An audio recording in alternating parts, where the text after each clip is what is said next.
ನಮಸ್ಕಾರ, welcome back to my YouTube channel. ಇವತ್ತು Sunday ಆಯಿತಾ. ಸಂಡೇ ವ್ಲಾಗ್ನ ಶುರು ಮಾಡ್ತಾ ಇದ್ದೀನಿ. ಇವತ್ತು ಬೆಳಗ್ಗೆ ಎದ್ದು ಕೂಡಲೇ ಬ್ರಷ್ ಮಾಡಿ ಮುಖ ತೊಳ್ಕೊಳ್ಳೋಣ ಅಂತ ತೊಳ್ಕೊಳ್ತಾ ಇದ್ದೀನಿ. ಬ್ರಷ್ ಮಾಡ್ತಾ ಇದ್ದೀನಿ. ಸೆಕೆಗೆಲ್ಲ ಆಗಿರೋದ್ರಿಂದ, ಸಮ್ಮರ್ ಆಗಿರೋದ್ರಿಂದ ಸ್ವಲ್ಪ ಬೆಳಗ್ಗೆ ಹೊತ್ತು ಬೇಗನೆ ಎಚ್ಚರಿಕೆ ಆಗಿಬಿಡುತ್ತೆ. ಅಂದರೆ ಎಲ್ರಿಗೂ ಈಗೇನ, ನಮ್ಗೆ ಈಗೇನ ಗೊತ್ತಿಲ್ಲ. ನಮಗಂತೂ ಸೆಕೆಗಾಲದಲ್ಲಿ ಸ್ವಲ್ಪ ಅಂದರೆ ಬೇರೆ ಚಳಿಗಾಲ, ಮಳೆಗಾಲ ಆದರೆ ಸ್ವಲ್ಪ ಹೊತ್ತು ಇನ್ನು ಸ್ವಲ್ಪ ಹೊತ್ತು ಮಲ್ಕೊಳ್ಳೋಣ ಅನ್ನೋ ಥರ ನಿದ್ದೆ ಬರುತ್ತೆ.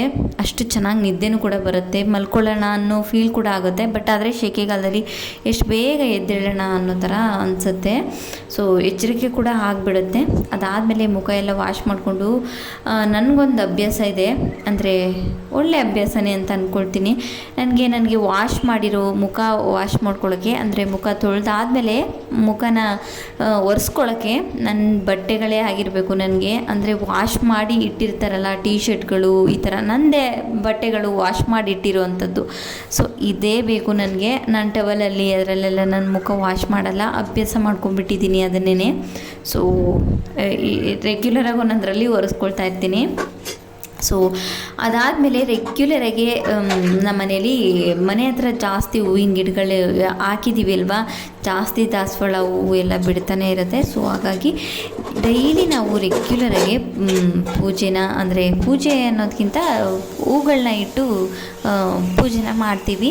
ಬೆಳಗ್ಗೆ ಎದ್ದ ಕೂಡಲೇ ಯಾರಾದರೂ ಆಗಿರ್ಬೋದು, ನಮ್ಮ ಮನೇಲಿ ಹೂವನ್ನೆಲ್ಲ ಕಿತ್ತು ಇಟ್ಟಿರ್ತಾರೆ. ಆಲ್ಮೋಸ್ಟ್ ನಮ್ಮಮ್ಮನೇ ಕಿತ್ತಿಡೋದು ಬೆಳಗ್ಗೆ ಎದ್ದ ಕೂಡಲೇ. ಸೊ ಕಿತ್ತಿಟ್ಟಿರ್ತಾರೆ. ನಾನಾದರೂ ದೇವ್ರಿಗೆ ಇಡ್ತೀನಿ, ಇಲ್ಲ ನಾನೇ ಕಿತ್ಬಿಟ್ಟು ಗಿಡದಿಂದ ದೇವ್ರಿಗೆ ಇಡ್ತೀನಿ. ಬೆಳಗ್ಗೆ ಹೊತ್ತು ನೆನ್ನೆ ಇಟ್ಟಿರೋ ಹೂವು ಎಲ್ಲ ತೆಗೆದು ಇವತ್ತು ಹೂಗಳನ್ನೆಲ್ಲ ಫ್ರೆಶ್ಶಾಗಿ ಇಡೋಣ ಅಂತ ಇಡ್ತಾ ಇದೆ. ರೆಗ್ಯುಲರಾಗಿ ಇಡ್ತೀವಿ. ಅಂದರೆ ಪೂಜೆ ಅಂದ ತಕ್ಷಣ ನನಗೆ ಹೂಗಳು ಜಾಸ್ತಿ ಇರಬೇಕು. ಅಲಂಕಾರ ಮಾಡಿ ಪೂಜೆ ಮಾಡೋದೇ ಒಂಥರ ಚೆಂದ, ಒಂಥರ ವೈಬ್, ಒಂಥರ ಖುಷಿ ಆಗುತ್ತೆ ಪೂಜೆ ಮಾಡಿದ್ದಕ್ಕೂ. ಸೊ ಈ ಥರ ರೆಗ್ಯುಲರಾಗಿ ನಮ್ಮ ದೇವ್ರುಗಳಿಗಂತೂ ದಿನಾ ಖುಷಿಯಾಗಬೇಕು, ಆ ಥರ ಹೂಗಳು ಜಾಸ್ತಿ ಇಟ್ಟು ಪೂಜೆ ಮಾಡ್ತೀವಿ. ಸೊ ಅದೆಲ್ಲ ಆಯಿತು. ಅದಾದಮೇಲೆ ರೆಗ್ಯುಲರಾಗಿ ಸರಿನಾ ಕುಡಿತೀನಿ ನಾನು. ರೆಗ್ಯುಲರಾಗಿ ಕುಡಿತೀನಿ. ಬಟ್ ಆದರೆ ನಮ್ಮಮ್ಮನ ಜೊತೆ ಇದಕ್ಕೆ ಜಗಳ ಆಗುತ್ತೆ ನನಗೆ. ಅಂದರೆ ಜಗಳ ಅಂದರೆ ನಮ್ಮಮ್ಮ ಬೈತಾ ಇರ್ತಾರೆ, ನಿನಗಂತ ಸರಿ ಕಾಯಿಸಲ್ಲ ಇನ್ಮೇಲೆ, ನಾನು ವೇಸ್ಟ್ ಮಾಡ್ತೀಯ ಎಲ್ಲನೂ, ಕುಡಿಯೋದೇ ಇಲ್ಲ, ಸುಮ್ಮನೆ ಕಾಯಿಸಿಡ್ತೀನಿ, ಕುಡಿಯೋದೇ ಇಲ್ಲ ನೀನು ಅಂತ ಹೇಳ್ತಾರೆ.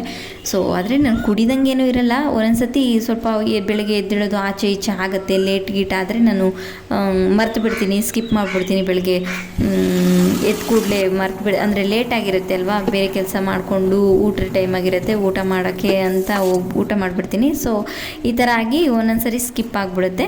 ಅಂದರೆ ಕುಡಿಯೋದೇ ಇಲ್ಲ ಅಂತಲ್ಲ, ಕುಡಿದ್ಬಿಡ್ತೀನಿ ನಾನು. ಬೆಳಗ್ಗೆ ಕುಡ್ದಿಲ್ಲ ಅಂದರೆ ಊಟ ಎಲ್ಲ ಮುಗಿಸಿ, ಬೆಳಗ್ಗೆ ಟಿಫನ್ ಅದೆಲ್ಲ ಮುಗಿಸಿ ಆ ಥರ ಆದಮೇಲೂ ಒಂದು 12 ಗಂಟೆ ಹೆಂಗಾದ್ರೂ ಕುಡಿತೀನಿ. ಇಲ್ಲಾಂದರೆ ಮಧ್ಯಾಹ್ನಕ್ಕಾದರೂ ಕುಡಿತೀನಿ ನಾನು, ಆ ಥರ. ಸೊ ಸ್ಕಿಪ್ ಕಂಪ್ಲೀಟಾಗಿ ವೇಸ್ಟ್ ಏನೂ ಮಾಡಲ್ಲ. ಬಟ್ ಆದರೆ ನಮ್ಮಮ್ಮ ವೇಸ್ಟ್ ಚೆಲ್ತಾಳೆ ಅಂತ ಅಂದ್ಕೊಳ್ಳುತ್ತೆ. ಅಂದರೆ ರೆಗ್ಯುಲರಾಗಿ ನಮ್ಮಮ್ಮನೂ ಸರಿ ಕುಡಿತಾರೆ, ನಾನು ಕುಡಿತೀನಿ. ಅವ್ರಿಗೆ ಕಾಯಿಸ್ಕೊಂಡು ಕುಡಿದು ನನಗೂ ಕಾಯಿಸಿ ಇಟ್ಟಿರ್ತಾರೆ, ನಾನು ಎದ್ದೇಳೋ ಅಷ್ಟರಲ್ಲಿ. ಸೊ ಅದೇ ಆಚೆ ಈಚೆ ಆದರೆ ಸ್ಕಿಪ್ ಮಾಡ್ತೀನಿ. ಇಲ್ಲಾಂದರೆ ರೆಗ್ಯುಲರ್ ಬೆಳಗ್ಗೆ ಎದ್ದ ತಕ್ಷಣ ಕಂಪಲ್ಸರಿ ಆಲ್ಮೋಸ್ಟ್ 90% ಬೆಳಗ್ಗೆ ಎದ್ದ ಕೂಡಲೇ ನಾನು ಕುಡಿತೀನಿ, ಸರಿನಾ. ರಾಗಿ ಮತ್ತು ಮಲ್ಟಿಗ್ರೈನ್ ಎಲ್ಲನೂ ಹಾಕಿ ಮಾಡಿಟ್ಟಿರೋಂಥ ಸರಿ ಪುಡಿ, ಹೋಮ್ ಮೇಡ್ ಸರಿ ಪುಡಿ. ಸೊ ಇದೆಲ್ಲ ಆದಮೇಲೆ ನಮ್ಮಮ್ಮ ಬಟ್ಟೆ ಮಿಷಿನ್ಗೆ ಹಾಕು ಅಂತ ಹೇಳಿದರು. ಹಾಗಾಗಿ ಬಟ್ಟೆನ ನೆನೆಸೋಣ ಅಂತ ನೆನೆಸೋಕ್ಕೆ ಬಂದೆ. ನಾನು ಡೈರೆಕ್ಟಾಗಿ ಅಂದರೆ ಡ್ರೈ ಬಟ್ಟೆಗಳನ್ನ ಮಿಷಿನ್ಗೆ ಡೈರೆಕ್ಟಾಗಿ ಹಾಕಲ್ಲ, ಅಷ್ಟು ಕ್ಲೀನ್ ಆಗಲ್ಲ ಅಂತ ಅನಿಸುತ್ತೆ. ಹಾಗಾಗಿ ನೆನೆಸಿ ಹಾಕಿದ್ರೆ ಸ್ವಲ್ಪ ಚೆನ್ನಾಗಿ ಕೊಳೆ ಎಲ್ಲ ಬಿಟ್ಕೊಂಡು ನೀಟಾಗಿ ಕ್ಲೀನ್ ಆಗ್ತವೆ ಬಟ್ಟೆಗಳು ಅನ್ನೋ ಕಾರಣಕ್ಕೆ ನಾನು ಯಾವಾಗಲೂ ಜಾಸ್ತಿ ನೆನೆಸಿಟ್ಟು, ಆಲ್ಮೋಸ್ಟ್ ನಾನು ಬಟ್ಟೆ ನೆನೆಸಿಟ್ಟು ಆಮೇಲೆ ಮಿಷಿನ್ಗೆ ಹಾಕೋದು. ಸೊ ಈ ಥರ. ಹಾಗಾಗಿ ಬಟ್ಟೆ ಎಲ್ಲ ಮಿಷಿನ್ಗೆ ಹಾಕೋಣ ಅಂತ ಬಂದು ನೆನೆಸಿಟ್ಟು 1.5 ಗಂಟೆ 2 ಗಂಟೆ ಜಾಸ್ತಿನೇ ಬಿಟ್ಟೆ ಅಂತ ಅಂದ್ಕೊಳ್ಳಿ. ಅದಾದಮೇಲೆ ಬಂದು ಮಿಷಿನ್ಗೆ ಬಟ್ಟೆ ಹಾಕೋಣ ಅಂತ ಹಾಕ್ತಾ ಇದ್ದೀನಿ.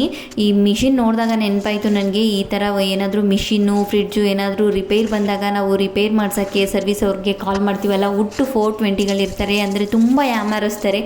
ನೋಡಿ ಮಾಡಿ ಅವ್ರಿಗೆ ರಿಪೇರ್ ಆದಾಗ ಕೆಲಸನ ಕೊಡಿ ಅಂದರೆ 1, 2, 3 ಜನದ ಹತ್ರ ತೋರಿಸಿ ಏನು ಪ್ರಾಬ್ಲಮ್ ಇದೆ ಅಂತ ಕೇಳ್ಕೊಳ್ಳಿ.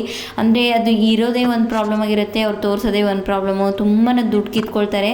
ಪ್ರೆಸೆಂಟ್ಗೆ ವರ್ಕ್ ಆಗೋ ಥರ ಮಾಡಿ ದುಡ್ಡನ್ನ ಇಸ್ಕೊಳ್ತಾರೆ. ಅಟ್ಲೀಸ್ಟ್ ಹೇಳಬೇಕು ಅವರು, ಮಿಷಿನ್ ಸರಿ ಇಲ್ಲ ಅಥವಾ ಫ್ರಿಡ್ಜ್ ಸರಿ ಇಲ್ಲ ಅಂತಂದರೆ, ಇದು ಸರಿ ಇಲ್ಲ ನೀವು ಮಾಡಿಸ್ಬೇಡಿ ಇದನ್ನು ಅಂತ ಹೇಳಾದರೂ ಹೇಳಬೇಕು. ಇಲ್ಲ ಅದನ್ನು ಹೇಳಲ್ಲ ಅವರು, ಸುಮ್ಮನೆ ರೆಡಿ ಮಾಡಿ, ಅವ್ರು ರೆಡಿ ಮಾಡಿಕೊಟ್ಟಾದ್ಮೇಲೆ 1 ವಾರಕ್ಕೆ ಮತ್ತೆ ರಿಪೇರ್ ಬರೋ ಥರ ಈ ಥರ ಮಾಡ್ತಾರೆ. ಕಾಲ್ ಮಾಡಿದ್ರೆ ಕಾಲ್ ಪಿಕ್ ಮಾಡಲ್ಲ, ಈ ಥರದ್ದೆಲ್ಲ ಮಾಡ್ತಾರೆ. ಇದೆಲ್ಲ ಓನ್ ಎಕ್ಸ್ಪೀರಿಯೆನ್ಸ್, ಹಂಗಾಗಿ ಹೇಳಿದ್ದು ಅಷ್ಟೇ. ಸೊ ಬನ್ನಿ ಈಗ ರೆಸಿಪಿನ ಸ್ಟಾರ್ಟ್ ಮಾಡೋಣ, ಶುರು ಮಾಡೋಣ.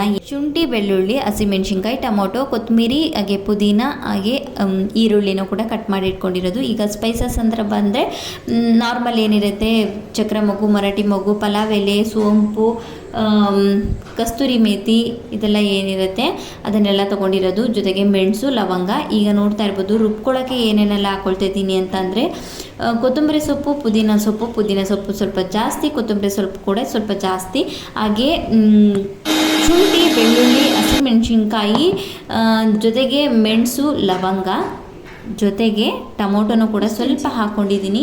ಅದು ಹಾಕ್ಕೊಂಡು ಉಪ್ಪು ಹಾಕ್ಕೊಂಡು ಅದನ್ನು ರುಬ್ಬಬೇಕಾಗತ್ತೆ. ಉಪ್ಪು ಹಾಕೋದ್ರಿಂದ ಕಲರು ಹಾಗೇ ಇರುತ್ತೆ, ಗ್ರೀನ್ ಕಲರು. ಹಾಗಾಗಿ ಈಗ ಒಗ್ಗರಣೆ ಮಾಡ್ತಾಯಿದ್ದೀನಿ. ಸೊ ಎಣ್ಣೆನ ಹಾಕ್ಕೊಂಡಿದ್ದೀನಿ ಒಂದು ಕುಕ್ಕರ್ಗೆ. ಅದಕ್ಕೆ ಆನಿಯನ್ನ, ಸ್ಪೈಸಸ್ ಏನಿರುತ್ತೆ ನೋಡಿ ಆ ಸ್ಪೈಸಸ್ನ ಅದಕ್ಕೆ ಹಾಕ್ಕೊಂಡು ಆನಿಯನ್ನು ಕೂಡ ಹಾಕ್ಕೊಂಡು ಆನಿಯನ್ ಕೂಡ ಚೆನ್ನಾಗಿ ಗೋಲ್ಡನ್ ಬ್ರೌನ್ ಬರೋ ತನಕ ಚೆನ್ನಾಗಿ ಫ್ರೈ ಮಾಡಿಕೊಂಡು, ಅದಾದಮೇಲೆ ನಾವೇನು ಚಿಕನ್ನ ತೊಳೆದಿಟ್ಟಿದ್ವಿ ಆ ಚಿಕನ್ನ ಹಾಕ್ಕೊಂಡು ಚೆನ್ನಾಗಿ ಎಣ್ಣೆಲಿ ಸ್ವಲ್ಪ ಹೊತ್ತು ಫ್ರೈನ ಮಾಡ್ಕೊಳ್ಬೇಕಾಗತ್ತೆ. ಸೊ ಎಣ್ಣೆಲಿ ಈ ರೀತಿ ಅರಿಶಿನ ಹಾಕಿ ಫ್ರೈ ಮಾಡ್ಕೊಳ್ಳೋದ್ರಿಂದ ಸ್ಮೆಲ್ಲು ಬರಲ್ಲ, ಜೊತೆಗೆ ಚೆನ್ನಾಗಿ ಎಣ್ಣೆಲಿ ಫ್ರೈ ಆಗುತ್ತೆ, ಚೆನ್ನಾಗಿರುತ್ತೆ ಟೇಸ್ಟ್ ಕೂಡ. ಸೊ ಅದಾದಮೇಲೆ ಈ ರೀತಿ ಸ್ವಲ್ಪ ಎಣ್ಣೆಲಿ ಫ್ರೈ ಆಗಿದೆ ಅಂತ ಅಂದಾಗ ನಾನು ಗ್ರೀನ್ ಕಲರ್ ಪೇಸ್ಟ್ ಏನು ಮಾಡಿ ಇಟ್ಕೊಂಡಿದ್ದೆ ನೋಡಿ, ಅಂದರೆ ಕೊತ್ತಂಬರಿ ಮತ್ತು ಪುದೀನ ಪೇಸ್ಟು. ಸೊ ಅದನ್ನು ಕೂಡ ಹಾಕ್ಕೊಂಡು ಚೆನ್ನಾಗಿ ಮಿಕ್ಸ್ ಮಾಡ್ತಾಯಿದ್ದೀನಿ. ಅಂದರೆ ನಾನು ರುಬ್ಲಿಕ್ಕೆ ಮಾತ್ರ ಇದಕ್ಕೆ ಉಪ್ಪು ಹಾಕ್ಕೊಂಡಿದ್ದೆ, ಇದಕ್ಕೆ ಉಪ್ಪು ಹಾಕ್ಕೊಂಡಿಲ್ಲ. ಸೊ ಹಾಗಾಗಿ ಈಗ ಉಪ್ಪನ್ನ ಆ್ಯಡ್ ಮಾಡಿಕೊಂಡು ಚೆನ್ನಾಗಿ ಫ್ರೈ ಮಾಡ್ಕೊಳ್ತೀನಿ. ಉಪ್ಪು ಹಾಕೋದ್ರಿಂದ ಸ್ವಲ್ಪ ಬೇಗ ಕೂಡ ಬೇಯುತ್ತೆ, ಜೊತೆಗೆ ಅದಕ್ಕೂ ಕೂಡ ಪೀಸಸ್ಗಳಿಗೂ ಕೂಡ ಉಪ್ಪು ಖಾರ ಎಲ್ಲನೂ ಹಿಡಿಯುತ್ತೆ. ಸೊ ಈಗ ಖಾರಕ್ಕೆ ನಾನು ಆಲ್ರೆಡಿ ಹಸಿಮೆಣ್ಸಿನ್ಕಾಯಿ ಹಾಕಿರೋದ್ರಿಂದ ಇಲ್ಲಿ ನಾನು ಕೆಂಪು ಮೆಣಸಿನ್ಕಾಯಿ ಪೌಡರ್ನ ಯೂಸ್ ಮಾಡ್ತಾ ಇಲ್ಲ. ಇಲ್ಲಿ ಗರಂ ಮಸಾಲ ಟೇಸ್ಟಿಗೋಸ್ಕರ ಸ್ವಲ್ಪ ಗರಂ ಮಸಾಲ, 1 ಸ್ಪೂನಷ್ಟು ಗರಂ ಮಸಾಲ ಪೌಡರ್ನ ಕೂಡ ಆ್ಯಡ್ ಮಾಡಿದೆ. ಅದನ್ನೆಲ್ಲನೂ ಚೆನ್ನಾಗಿ ಮಿಕ್ಸ್ ಮಾಡಿ ಹಸಿ ಸ್ಮೆಲ್ ಹೋಗೋ ತನಕ, ನಾನು ಏನು ಗ್ರೀನ್ ಪೇಸ್ಟ್ ಎಲ್ಲ ಹಾಕಿದ್ನಿ ಅಲ್ವಾ, ಸೊ ಅದೆಲ್ಲ ಹಸಿ ಸ್ಮೆಲ್ ಹೋಗೋ ತನಕ ಚೆನ್ನಾಗಿ ಫ್ರೈ ಮಾಡಿ ಎಣ್ಣೆ ಎಲ್ಲ ಬಿಟ್ಕೊಳ್ಬೇಕು ಆ ಒಂದು ಗ್ರೇವಿಲಿ. ಎಣ್ಣೆ ಒಂದು ಬಿಟ್ಕೊಂಡು ಆದಮೇಲೆ ನಾನು ಅದಕ್ಕೆ ಅಕ್ಕಿ ತೊಳೆದಿಟ್ಟಿರುವಂಥ ಅಕ್ಕಿ, ಅದಕ್ಕೆ ಎಷ್ಟು ಪ್ರಮಾಣದಲ್ಲಿ ನೀರು ಬೇಕು ಅಷ್ಟನ್ನು ಸೇರಿಸಿ 2 ವಿಜಿಲ್ ಹಾಕ್ಸಿದ್ರೆ ಬಿರಿಯಾನಿ ರೆಡಿಯಾಗುತ್ತೆ. ಟು ಬಿ ಆನೆಸ್ಟ್ ತುಂಬಾ ಚೆನ್ನಾಗಿತ್ತು ಬಿರಿಯಾನಿ ಕೂಡ. ಆನಿಯನ್, ಟೊಮೊಟೊ ಕೂಡ ಇನ್ನು ಸ್ವಲ್ಪನ ನಾನು ಎಕ್ಸ್ಟ್ರಾ ಆ್ಯಡ್ ಮಾಡಿಕೊಂಡೆ ಹುಳಿಗೋಸ್ಕರ. ನಿಂಬೆಹಣ್ಣಿದ್ರೆ ನಿಂಬೆಹಣ್ಣು ಕೂಡ ನೀವು ಆ್ಯಡ್ ಮಾಡ್ಕೊಳ್ಬೋದು.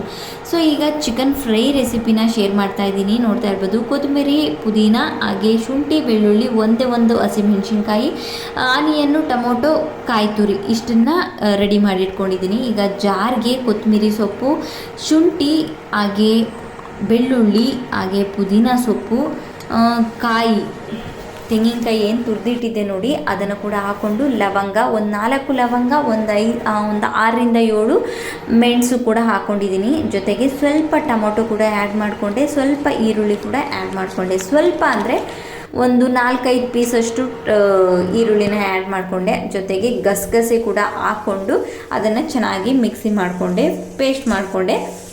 ಸೊ ಈಗ ಇದನ್ನು ಚಿಕನ್ನ ಮ್ಯಾರಿನೇಟ್ ಮಾಡಲಿಕ್ಕೆ ರೆಡಿ ಮಾಡ್ತಾಯಿದ್ದೀನಿ. ಚಿಕನ್ನ ತೊಳೆದಿಟ್ಕೊಂಡಿದ್ದೀನಿ, ಅದಕ್ಕೆ ಸ್ವಲ್ಪ ಕರ್ಬೇವಿನ ಸೊಪ್ಪು, ಸ್ವಲ್ಪ ಆನಿಯನ್ನು, ಅರಿಶಿನ ಹಾಕಿ ಈಗ ಮೊಸರನ್ನ ಆ್ಯಡ್ ಮಾಡ್ಕೊಳ್ತಾ ಇದ್ದೀನಿ.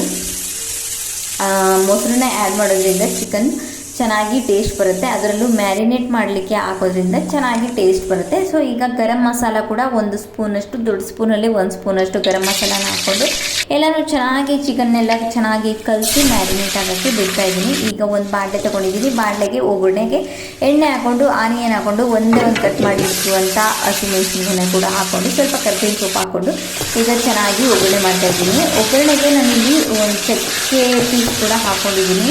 ಸೊ ಆಗೋದ್ರಿಂದ ಮತ್ತು ಪಲಾವ್ ಎಲೆ ಕೂಡ ಒಂದು ಎಲೆನ ಹಾಕ್ಕೊಂಡಿದ್ದೀನಿ ಒಗ್ಗರಣೆಗೆ. ಸೊ ಈಗ ಮ್ಯಾರಿನೇಟ್ ಮಾಡೋಕ್ಕೆ ಏನೆಲ್ಲನೂ ಕಲಸಿಟ್ಟಿದ್ದೆ ನೋಡಿ ಚಿಕನ್ನು, ಅದನ್ನು ಕೂಡ ಈಗ ಒಗ್ಗರಣೆಗೆ ಹಾಕ್ಕೊಳ್ತಾ ಇದ್ದೀನಿ. ತುಂಬಾ ಚೆನ್ನಾಗಿತ್ತು ಈ ಚಿಕನ್ ಫ್ರೈ ರೆಸಿಪಿ ಕೂಡ, ನೀವು ಒಂದ್ಸರಿ ಟ್ರೈ ಮಾಡಿ. ಈಗ ಸ್ವಲ್ಪ ಟೊಮೊಟೊ ಕಲಿಸ್ಲಿಕ್ಕೆ ಹಾಕ್ಕೊಂಡಿದ್ದೆ. ಈಗ ಇನ್ನಷ್ಟು ಟೊಮೊಟೊನ, ಇನ್ನೊಂದು ದೊಡ್ಡ ಸೈಜಿಂದು ಒಂದು ಟೊಮೊಟೊನ ಕಟ್ ಮಾಡಿ ಈಗ ಹಾಕ್ಕೊಂಡು ಚೆನ್ನಾಗಿ ಫ್ರೈ ಮಾಡ್ತಾಯಿದ್ದೀನಿ. ಸೊ ಅದೆಲ್ಲನೂ ಒಂದು ಆಲ್ಮೋಸ್ಟ್ ಒಂದು 50% ಚೆನ್ನಾಗಿ ಫ್ರೈ ಆಗಿದೆ ಅಂತ ಅಂದಾಗ ಎಣ್ಣೆಲಿ ನಾವು ರುಬ್ಬಿ ಏನು ಇಟ್ಟಿದ್ವಿ ನೋಡಿ, ಕಾಯಿ, ಶುಂಠಿ, ಬೆಳ್ಳುಳ್ಳಿ ಅದನ್ನೆಲ್ಲನೂ ಆ್ಯಡ್ ಮಾಡಿದ್ದೀನಿ.